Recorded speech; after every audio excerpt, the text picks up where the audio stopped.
So welcome New Year's Eve afternoon. New Year's afternoon. I don't know what we call this time of day on New Year's Eve. And I thought it would be a good topic. We didn't do one last week because we were definitely off, and we're technically taking this week off also. But I figured it'd be nice to like hop on and just talk about whether or not this is a good time to buy or sell a place. And I think that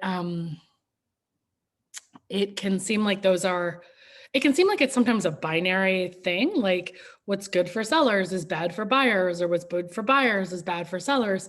But I actually don't think that that's necessarily true. And I think that winter is just kind of a specific time to be buying or selling in the Hudson Valley and Catskills. And I guess it makes sense. Like I just asked you guys, anybody who joined, if you don't mind, if you want to put in chat, if you're a buyer or seller and where are you from, that'd be great. And I see Jen Brown, our chief of staff here. Hey, Jen. And just to give you like a tiny bit of background, I'm sure you guys saw this on Instagram, but we work across a pretty wide area. I've been saying 6+ counties, and one of our buyer's agents was like, no, it's really more like 10. And so it's like, oh shoot. So it's Ulster, Dutchess, Putnam, Sullivan, Greene, Columbia, Westchester, Rockland, Delaware, Schoharie. Did I say Orange? I think Orange. So it's like a lot. It's actually a pretty wide area. And and it's across all different price ranges, both with buyers and sellers. Almost all previously had been almost all second home market. So that's what we're really used to. The second home market, obviously with COVID, has shifted, or maybe not obviously, but has shifted to being people who want to sort of live up here for now, for a few months, maybe forever, at least more of the time. So maybe not just weekends, but maybe halftime or, that kind of a thing. So that I think is helpful also just for the background of where our experience is coming from. And we will have helped over 100 clients this year. So we do a pretty big volume.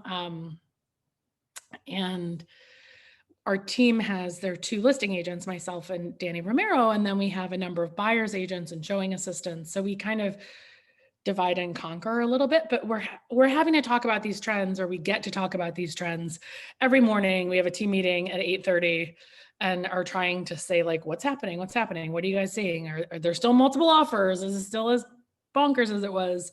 Because that is important for both sets of clients, obviously. So I know I had some questions that people sent in already, but you all can certainly feel free to type in questions in the chat. It's like, or if I say something that's confusing, like it's definitely more fun when this is a little bit interactive. If you're feeling really brave and want to say something out loud, you can feel free to take yourself off of mute. So I guess maybe the first question is it a good time to buy or sell? Was it ever a good time to buy or sell in the Hudson Valley and Catskills in winter? And there are two times when the market is the hottest, when it's like really the busiest, and one is in spring and the other is in fall. So in spring, you get a lot of people who, the everything starts to get green again. It gets really pretty.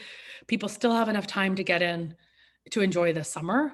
And then in fall, it's just, like spectacularly beautiful. And a lot of sellers want to use their homes over the summer and then sell. So it's, we see these two really, these periods of time where traditionally we see more inventory come onto the market, spring and fall. And it probably also helps to just to know the timeline, which is one of the other Zoom calls that we did. But basically from an accepted offer to you like sitting in that house, cooking a meal in the kitchen, sitting by the pool, whatever it is, it's usually 3 months if you're getting financing, and still is 6 to 8 weeks if you're paying cash. So that's something that's good to know like right in the beginning. So that's like, because one of the considerations obviously would be, when do you want to start using the house by? And if you think it's going to be within 30 days of finding one, It's not. So the other thing I would say in terms of the timeline is just that we're seeing it taking a lot longer to find a home now. So before we could take buyers out and maybe go out 2 weekends, 3 weekends, look at 5, 6 houses at a time. They would choose one, put in a strong offer, get the offer accepted, and then the process would start going. Sometimes, actually, we have a fair amount of buyers who find homes on the first times out with us, and that was pre and during COVID. So I think it's another thing to consider is that like it doesn't have to be a specific number of times that you see something. But what we're seeing now is that we do have buyers who still fall in love with something the first time they go out with one of the buyer's agents on our team, but they're much less likely to get that home because it's, the great houses are often turning into multiple offer situations, going for well above ask. So we've been really shifting how we think about working with buyers and how we want to educate buyers to kind of be ready for this market. And this, we'll get in, this is all still leading towards like, is this a good time to buy or sell? But basically what we would say is that you would, in a perfect world, if you want to find a home relatively speedily, then to look at properties that are about 20% below the top of your budget.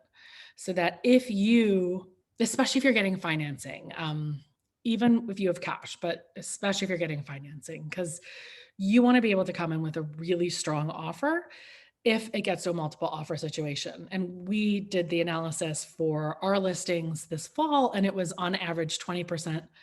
It was close to 19.6% over ask was the average price the homes went for if there were multiple offers. And it didn't seem to matter whether there was one offer or like 10 offers, just FYI. That was kind of interesting.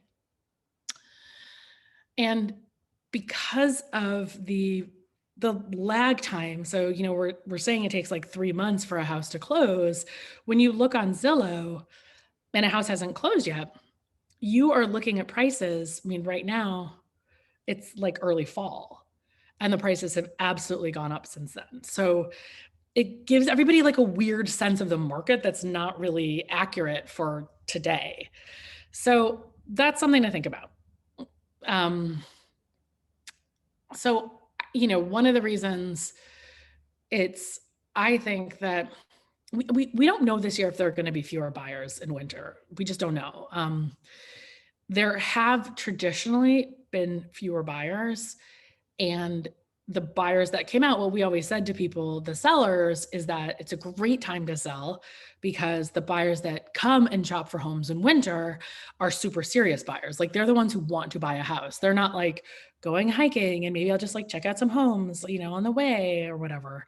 It's not like that. And COVID, and especially now with the uptick, is making it, and this is not a bad thing, just FYI. It's like casual home hunting, like before you're ready, is just like not a thing, should not be a thing.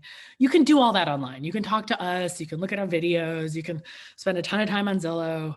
But like actually going into people's homes right now before you are ready to purchase a home is not great. We just like, most sellers will not let you into a home before you have a pre-qualification letter or proof of funds. There's going to be questions about COVID and if you've been exposed and if you've traveled anywhere.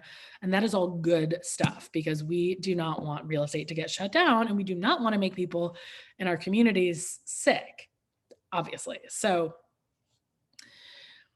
basically, I think that the question this year is that there's so little inventory. Are these multiple offer situations going to last all winter? And we don't really know that, right? If you want me to get to like the answer to the question, like, is it a good time to buy or sell in winter? Yes, it's always a good time to buy or sell in a way, because I cannot predict the future. As a buyer, if I were putting on my like psychic goggles, I would believe that prices are going to go up still. And I know this is one of the questions that came up a few times. And when I posted it on Instagram stories is like, is this a bad time to buy? Have we reached the peak of the market? I don't think so. I see no indication of that. There are just too few homes here, period. Then there are the subset of homes that are desirable to kind of New York City buyers or people who can earn their money remotely is even smaller. So it just takes, I keep saying this, but it just takes like a tiny, tiny, tiny percentage of a percentage of a percentage of new buyers coming into this market to completely shift the way the prices will be. Broadband in this area was not that common even 3 years ago. So that is new. So if you want to look at like what would be different from, after September 11th, there were a lot of buyers who came up here and then the prices went down again. And this is one of the things a lot of the real estate agents talk about is like, oh, this is probably going to happen. I don't think so. So broadband is new. Remote working is new. It accelerated a bunch of trends that already happened. So you're bringing in new buyers. Airbnb is new since 2001, really. I mean, like hasn't been that long. So you have investors, you have people who want to move here full time, people who can move here full time, who weren't able to before, people who can be here kind of part-time and then rent it out part-time. So it's just like, it just is a lot of new people coming into the market. And, again, just not, there aren't enough homes to support it. That said, I think the good thing, if you're a buyer, sellers start to get nervous in winter. So sellers have also heard that this is like, it's not great to be on the market a long time in this market. It's not great to be on the market in winter. I look out my window now, it's all like mud and gray. And I can see the neighbor across the side yard perfectly clearly, which PS is one of the primary reasons I think it's good to be a buyer in winter. So if you want to see your house at the ugliest, come now. You want to like know if the roads are difficult, come now. You want to see if you really do see that neighbor in winter, this is the time to go. Because like if you like the house now, you're only ever going to like it better, with the only weird exception of one thing, which is that homes can be a lot brighter in winter because there's less leaf coverage.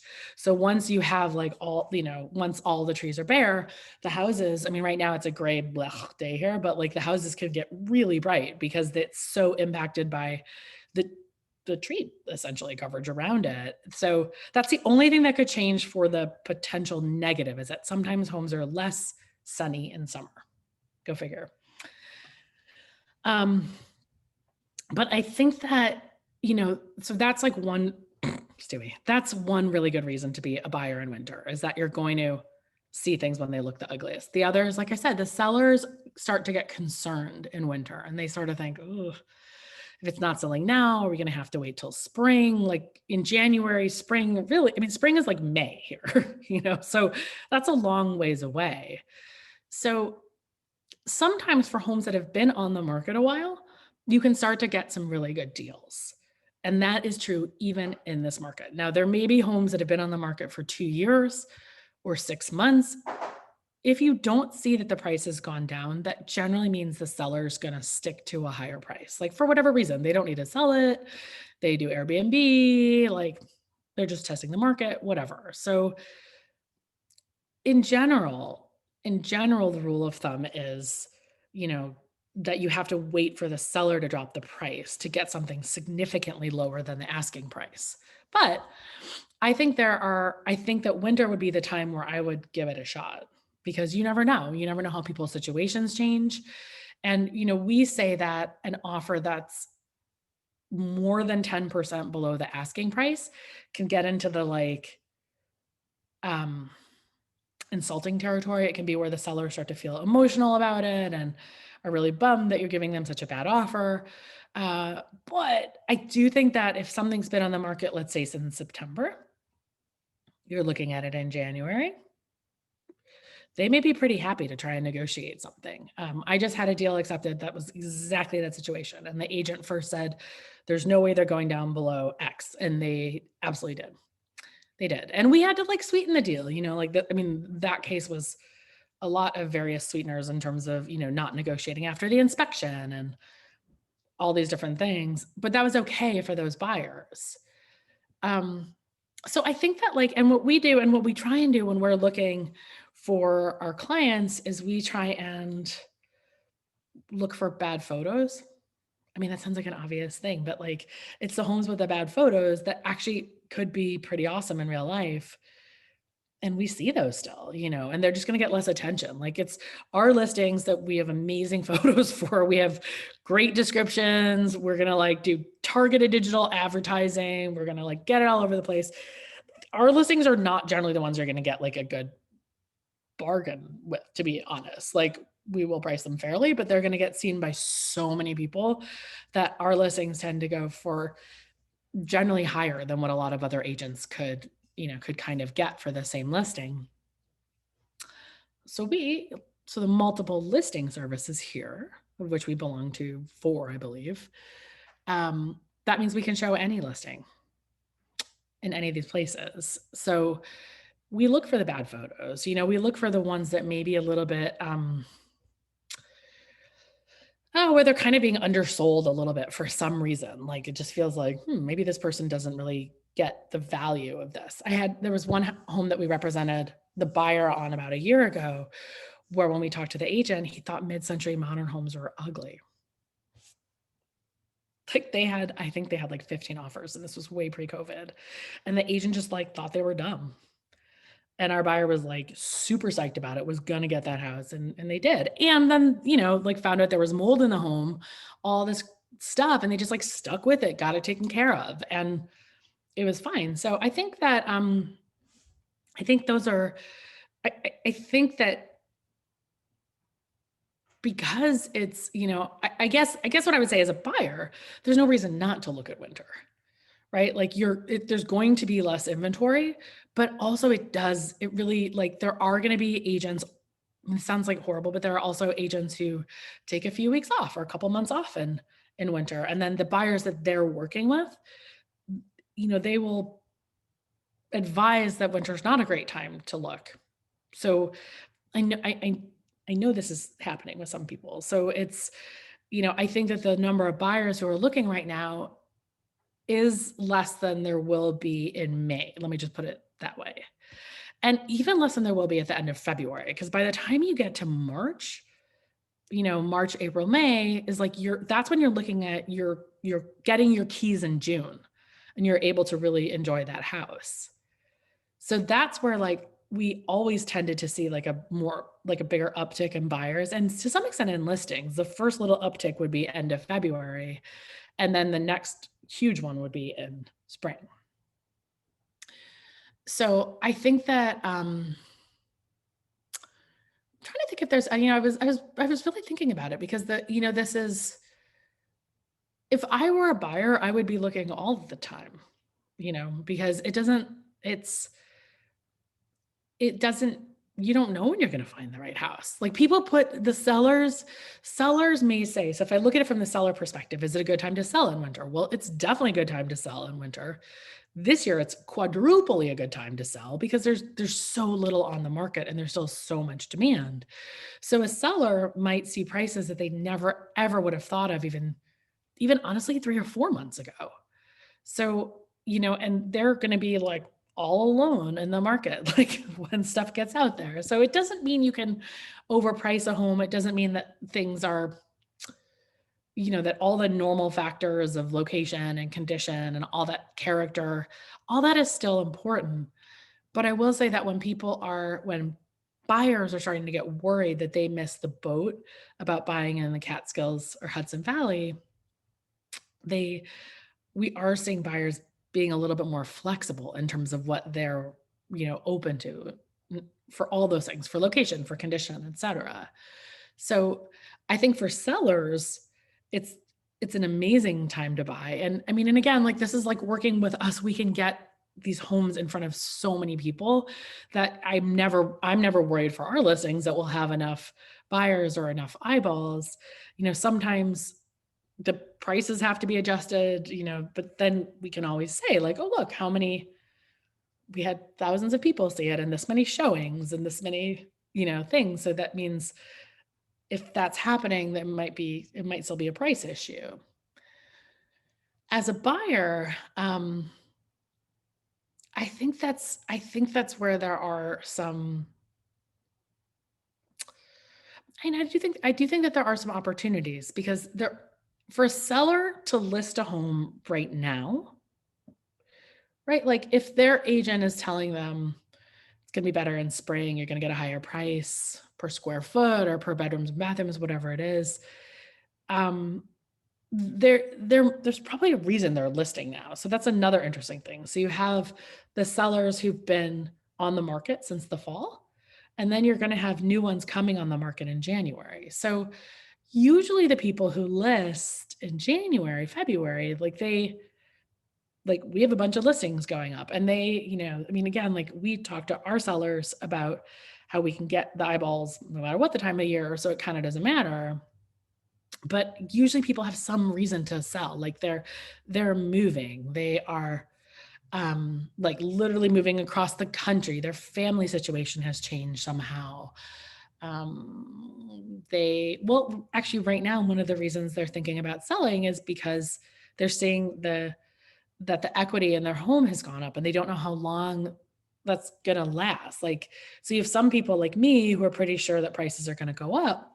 But if you're a seller and you think the prices are going to go down, you would want to put your house on the market now, right? And you would want to get in on like the last wave of the high prices. Again, I don't think that's what's happening, but so I think then because those sellers have a different kind of reason to sell, they may also be just a little bit more flexible in terms of negotiation. Or, and again, even if you look at it like, if you get in a multiple offer situation this spring, if it went 20% over ask and you get in a multiple offer situation in January and it goes 7% over ask, you're still saving money. Like I'm not saying you're going to get these houses at like 50% off of the asking price, but I think that there are some opportunities that may be particular to winter that could be helpful to the buyer side. So does anyone have any, I'm going to go to my questions that people had sent, but does anybody have any questions that they want to throw into the chat thing while I do that? Comments? I don't, and we're definitely not trying to scare people away by these tales of the market and stuff, but it's a tough market to be a buyer in. And we want, we really want to work with people who have some grit, and some ability to like hustle and I guess the other thing that sort of has changed, I'm just pulling up my little archive here. The other thing that sort of changed is that, again, like I was saying, it used to be that we could talk to a buyer. We have a whole, I'm sure some of you are hopefully on our buyer wait list already. We have that, and that's in our, in my link in my profile, if you want to get it in Instagram. But we have a questionnaire that asks all about, just like the practical things with the house, but also more of the intangibles. So we can really try and hone in on what's important and what the priorities are and how to balance those priorities. But now what I would say is that instead of like, we hear a lot of people say, we'll come up and look at something once there's like 2 or 3 things to look at. This may not be that kind of a market. So my strong recommendation is if a house comes out that you like, come up and see it. It's fine. You know what? I drove down to the city for like a doctor appointment now. It's not that big of a deal. Like you absolutely get used to it. Is it annoying? Sure. But like just padding it out with 2 or 3 other homes that are like meh is not gonna, it's not going to make your shopping experience any better. And you have seen things, like even if you think you haven't seen things, you've seen things in Zillow, you've seen things on realtor.com. Hopefully if you're working with a buyer's agent, you've talked to your agent about different areas and different things like that. So you don't need to see 3 houses or 5 houses to be able to make a decision. So that would be my biggest piece of advice for buyers. And particularly now, I think that's where, like, if you go quickly, if a house comes on the market on a Tuesday, don't futz around with a dumb offer. Like if you love the house, it's in your budget, let us help you make like a really strong offer so that it doesn't go to multiple offers. Like that's the goal, is to save some money essentially, and to get the house that you really want. So we're even talking about, I think we're going to do this, is starting to send out to our mailing list little like picks of the week, you know, or like hot houses, whatever. I don't even know what we're going to call them, but like instead of having, you know, one buyer like we said where we send a bunch of houses to, which will still happen, but the idea is to be like, hey, here's a house that we think is sick. So here's it's going out to all of the buyers that we work with. And let's free for all it, even if it's not our listing, because that actually seems more like it's reflective of this market, like finding one house that's awesome and everybody just piles in versus trying to find a billion possibilities for one person. So, yeah. So, I mean, a lot of questions that I got were really about like, is the market still crazy? Is the market going down? Yeah, I mean, I think I've answered that. I don't think it's going down. I don't think it's going down. I think people, you know, people are having it, you know, I can't tell you, I am getting 3 or 4 questions a day about building. And that is when you start to get those questions when people can't find things on the market. You know, they just can't find the homes that they want. And I'm going to tell you that building is much more expensive than buying. It is. It seems like it shouldn't be. Like, it seems like it should be really cheap. And if you're like my husband and I are building another little house next to our house. So we own the land, we have the septic system, we have the driveway, we have the landscaping, we have all that stuff. That's where it starts to become like kind of affordable. But when you don't have that and you're buying raw land and you're building a relationship with a contractor for the first time and you're trying to get building materials, you know, in my experience, we kind of only wanted people to, I always tell people to sort of go with like a $500,000 minimum budget if you're going to be building a house from scratch. So we have a lot of people who write us who have like $300,000. They're not finding what they want. And so they think they're going to build something. I think the best people to really build something are people who have a ton of money, who actually have like unlimited, like $2 million, and they can get exactly what they want. And they have really specific tastes. But it's not a good way to try and save money. Yeah. Okay. Great. So we got prediction or point of view of how prices will increase over the next year or so. Um, so, okay, my background again is like, well, not again. I guess I'm telling you this the first time, or unless I probably said this in other Zooms, but I kept not thinking prices could increase more in Brooklyn, right? Like every time I sold a place in Brooklyn, we moved up. I was like, ha ha, ha, I sold at the top of the market. I won. And then like prices would go up like a ton more.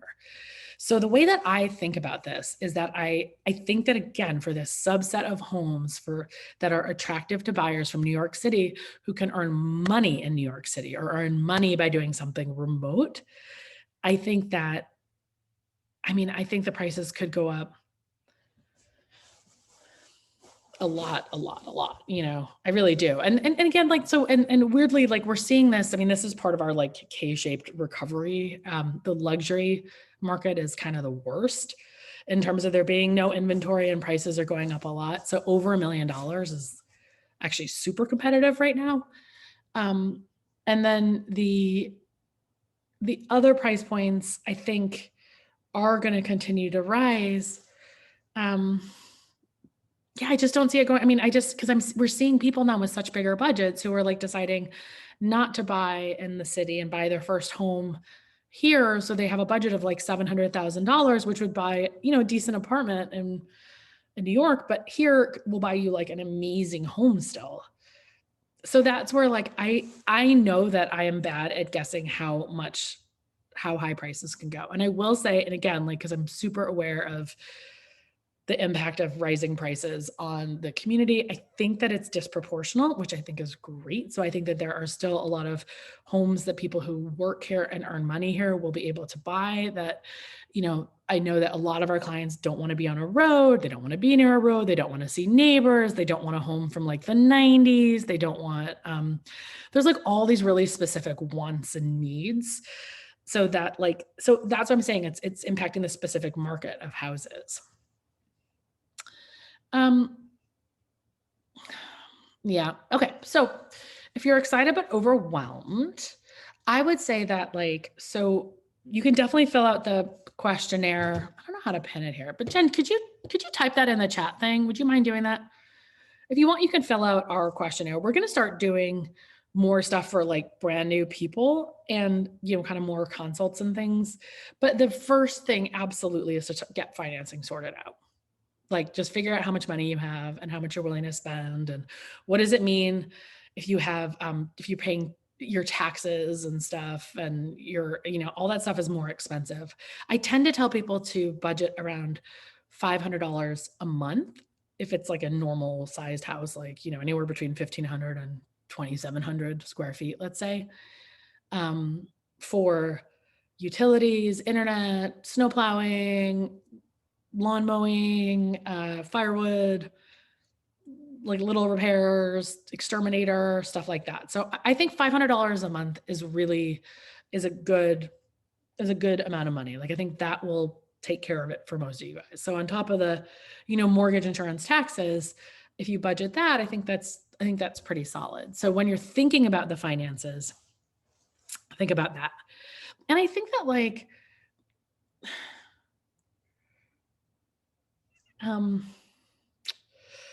I guess like what I keep saying is that like even if you buy a place that's not like perfect, you know, or perfect for you right now, like if you believe that the market will increase, it's good to buy something now and then you can, if you go to sell it, then if the market increases, great, then you have more equity in the place that you bought, and then you can buy something that's a higher price also. If the prices go down, it still doesn't matter. You have the same equity.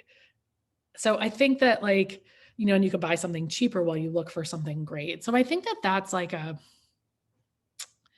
that's something to think about also. I think that, so I guess that, you know, how that relates to the steps that you should take to make sure you're ready is just like, it's a little bit of soul searching, because also like this takes time, it takes money. So that's why it's sort of like, if you're not ready to drive up to the house, drive up to a great listing, if something comes on the market and you're not like, yeah, I'm going to go up there and check it out. You're also not going to want to come here and check it out if like a pipe bursts or like your septic tank backs up or like a tree falls on your house. Like, oh, Stuart, he's ready. See, he's ready to protect you all. Oh my God, he needs his bangs cut. We're such bad dog parents. Stewie, you got to go to the groomer. So yeah, I mean, so that's because that's the reality, is like stuff happens. It just happens and happens and happens. Yeah, so we are cruising through our waiting list right now. So I'm going to say that do not give up hope yet. But what I will also say is that what we're going to tell people, and what we've told some people, is that if you're looking at 250,000 and below, we do recommend you getting in touch directly with the listing agent.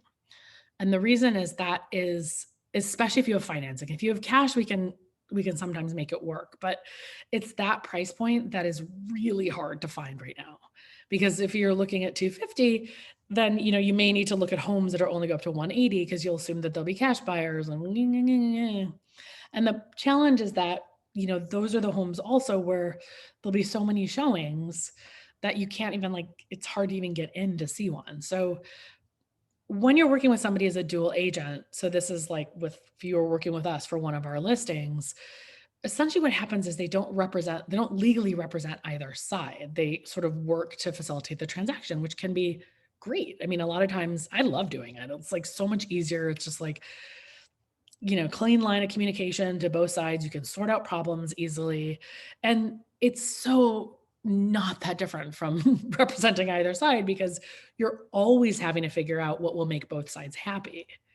So I would say we are getting there, and we are trying to clear through our waiting list. We have another buyer's agent who's about to take the test this week, and we have another agent of ours that's been taking some time off is back next week. So I think we're going to be able to get through it. But I would say if you're looking at 250 and under, I would contact the listing agent directly, because then you're really going to like, they have the duty to their seller also to show you that house whenever you want to see it.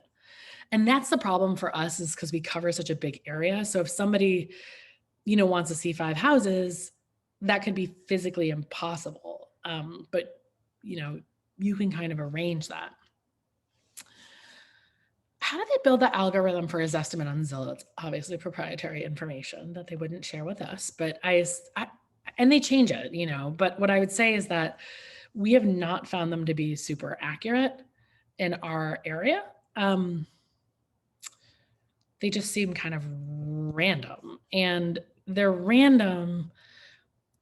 I think that the Zillow algorithm might be based more on price per square foot than what we would see is like the basis of the price. So like price per square foot makes sense in a city where you have like the difference between a 700 square foot apartment and a 850 square foot apartment is huge. And you can also, you have tons of data. So you're like, great, 2-bedroom condo, Clinton Hill, great, boom, boom, boom, price per square foot. You can like figure it out so easily. Like here we're like, I don't know, like our house is technically like 1,600 square feet, but is like really pretty and has a creek. And we have, had shown over $100,000 a year of like Airbnb income before we moved back in. And how do you price that? Is that even relevant, the 1,600 square foot aspect of it versus a house that's maybe 3,000 square feet, that's right on a road, that looks at a neighbor, that's like dated and weird. Yeah. So we think that so in general, when you're looking at prices, price per square foot, we think is like almost of zero importance. The number of bedrooms and number of bathrooms are important. So if you're looking at things, that is a better way to compare stuff. It does seem like they changed the algorithm in Zillow so that like when you list a house, so if you can see this when it jumps up that like let's say we were listing a house and the Zestimate was like 245 or something. And then we listed it at 720. It seems like it goes like up to 720 next, which is weird. So it must be that the listing price must impact it also. Someone asked me about property taxes upstate. So that's a good question. And it's one of the reasons the prices are relatively inexpensive compared to, for example, New York City, because the property taxes are pretty high. So I like to say that if you budget for every $250,000 of value, you budget around $6,000 a year for school and county taxes. That's pretty good. That's a pretty good estimate. The bigger your house is, so there's assessments, which are the assessments what the town uses to calculate your property taxes. So they do the market rate and then they do an equalization rate. Gets a little complicated, but long story short, if you have a small, amazing house, that could have a very low STUI. And there's literally nothing happening outside our window, by the way. That is poor dog training. I don't know. He's a rescue. We love him. Can't even. It's so funny. He's so indignant right now, Stewie. It's so fluffy. Oh my God, I have to do this in a different room. But what the hell was I talking? Okay, assessment. So if you have a tiny house that's super expensive, that's expensive and that's really nice and maybe looks at a waterfall or something, the assessment and therefore the taxes are likely to be low. If you have a big house, it's the bluntest tool. So they look at square footage, bedrooms, bathrooms, acreage, and acreage is not as important as people think. So, a smaller house is likely to have lower taxes. That's a short thing. A house in a town or a city may have higher taxes. So places like New Paltz, Kingston, Newburgh, Hudson, they have an extra layer of taxes for municipal services at the town or city level on top of county and school. So those tend to have higher taxes. That's that. And we don't know what's going to happen with there's all this stuff about property taxes and tax breaks and how that was handled in New York State. And that changed this year. And we don't know if the new administration is going to kind of change it back. So more of that is tax deductible in future, but it's something to talk to an accountant about. Any other questions? Are you guys all ready to start shopping this winter and or selling? God, if you know anybody who wants to put a house on the market, please tell them to contact us, please.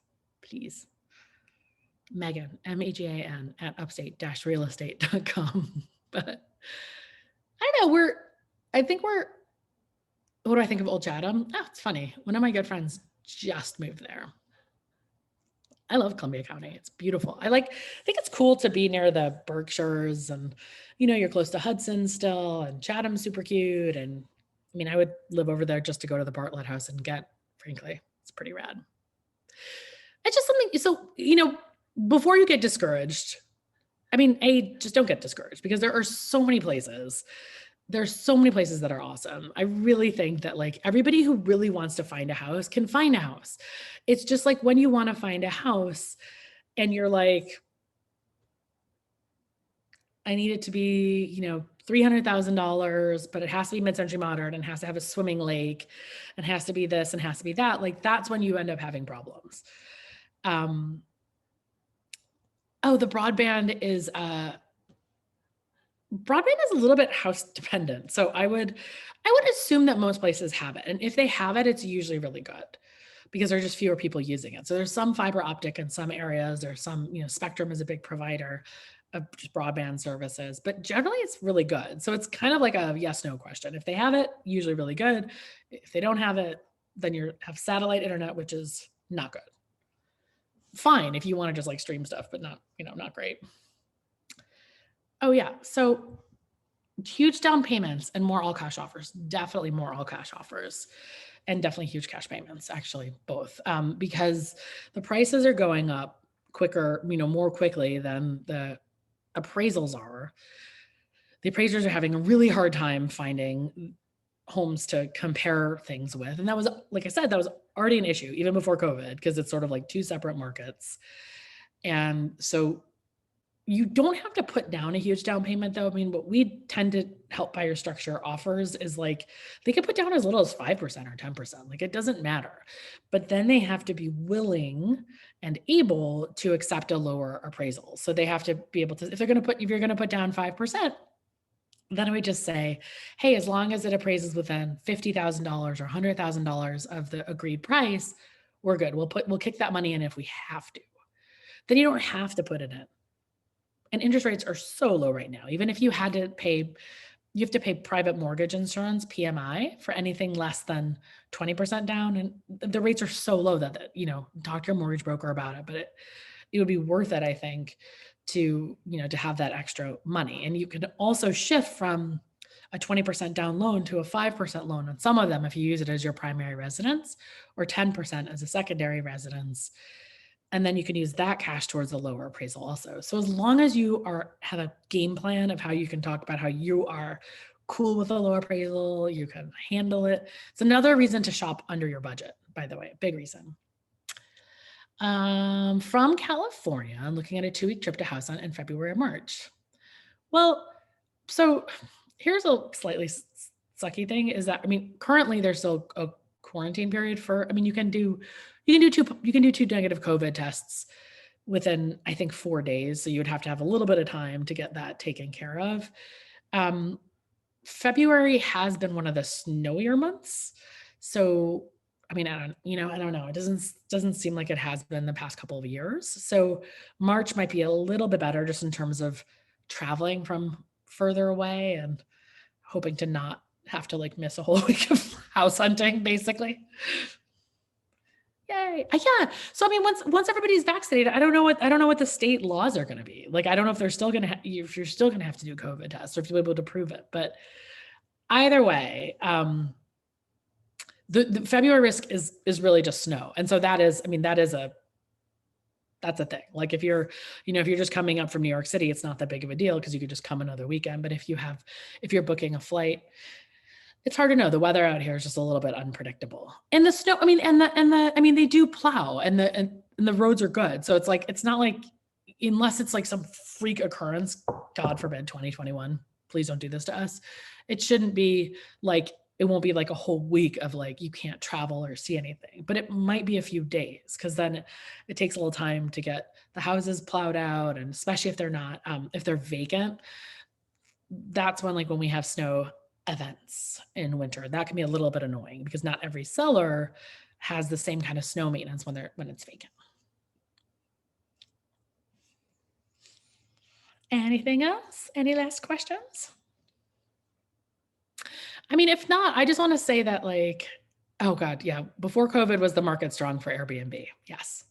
Before, during, after. Yeah. But a lot of towns are coming up with regulations for it. So I would assume that Airbnb will be regulated everywhere in the not too distant future, and that you might not be able to rent it out for like a whole year, or, like I would have a backup plan unless I wouldn't necessarily buy something with a plan that's totally dependent on unrestricted Airbnb, because I don't think that that's going to last for very long. But even doing Airbnb occasionally can earn a ton of money here, and can be, I personally think it's pretty awesome. I think it's great to be able to have um like I would rather a house not be vacant. Like it's safer for the house. I love that it gets new people up here. I think it's awesome. We rented out our Brooklyn apartment when we would come here at the beginning. Like I think it makes home sharing makes a lot of sense. It's where it's just pure investment that gets a little bit weird. We are posting new listings in January, and we are having a billion conversations with folks right now. So there should be, I think there's going to be a lot more stuff coming on the market, because obviously we are just one team. And if we're having all these conversations, I think there'll be a lot of other ones. So yeah. Well, I hope everybody has a very lovely, safe, exciting, or relaxing New Year's Eve. We have friends here who are trying to get us to go to a bonfire at 10 p.m. And I'm like, 10 p.m. is like 3 a.m. in upstate time. Like, I'm not going out to a bonfire at 10 p.m. That's crazy. I'm in my 40s. I don't know. We may go. I don't know. We probably won't. Don't listen, Sarah and Edgar. I am having a friend come over and get have some drinks by our chimney at like 6 p.m., which is a much more appropriate time to have a New Year's Eve drink here. So yeah, so keep in touch. It was great to see everybody here. And I love your questions. I love doing these things. It's like, I don't know, it's a really fun way just to remember, all the people out there. And just, I don't get to work with buyers so much anymore. And I love thinking about how you all are going to find your places, and you're going to be able to enjoy time up here. And it's going to be just this life-changing thing. It was for us, and we've seen it for a ton of our clients. So Happy New Year's. Bye. Stewie's wishing you Happy New Year too.